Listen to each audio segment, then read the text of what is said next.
Tell us about cleat configuration. Sure. The cleat pedal interface is really a big deal.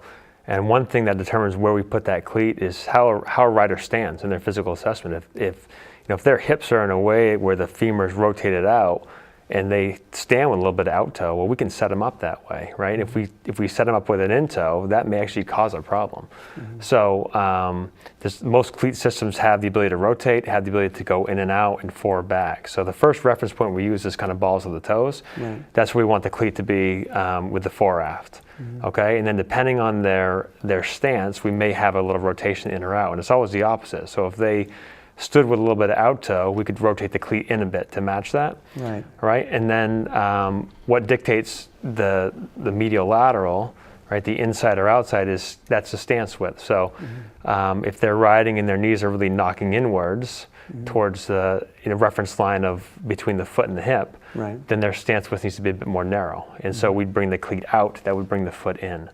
If they're wide, we do the exact opposite. And most of the time, the guys that are riding with big bowed legs, and I'm sure you've seen those folks riding down the roads, they need a bit of a wider stance width. They sell like Speed Play, for instance, sells longer pedal spindles. There's pedal spacers. You can use 5mm washers or so to kind of gain some width that way. So there's a lot of options to get the foot in a position where now the leg can just piston straight down and not go out or in.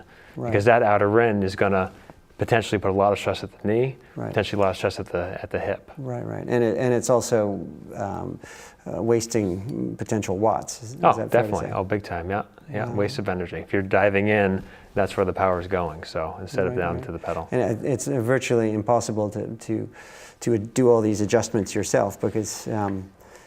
Everything is backward, right? Yeah. I mean, I don't know how you would, if you make these adjustments on your own. It sounds like something that no one should try.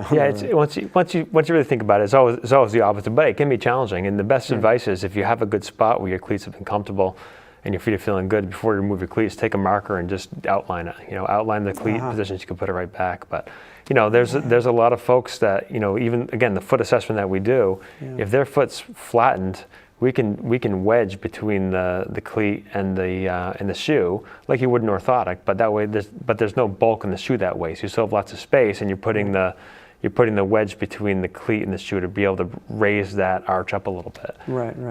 So there's a lot that can be done down there in a small area that can make big differences further up the body. And then if you buy a different model shoe, then it's a whole new ball game, right? Yeah. I mean, if you've been riding one brand for a whole season and then you switch over to a new brand, it's a whole new setup. Yeah, exactly. Shoe and if you go to a different cleat setup as well. Yeah.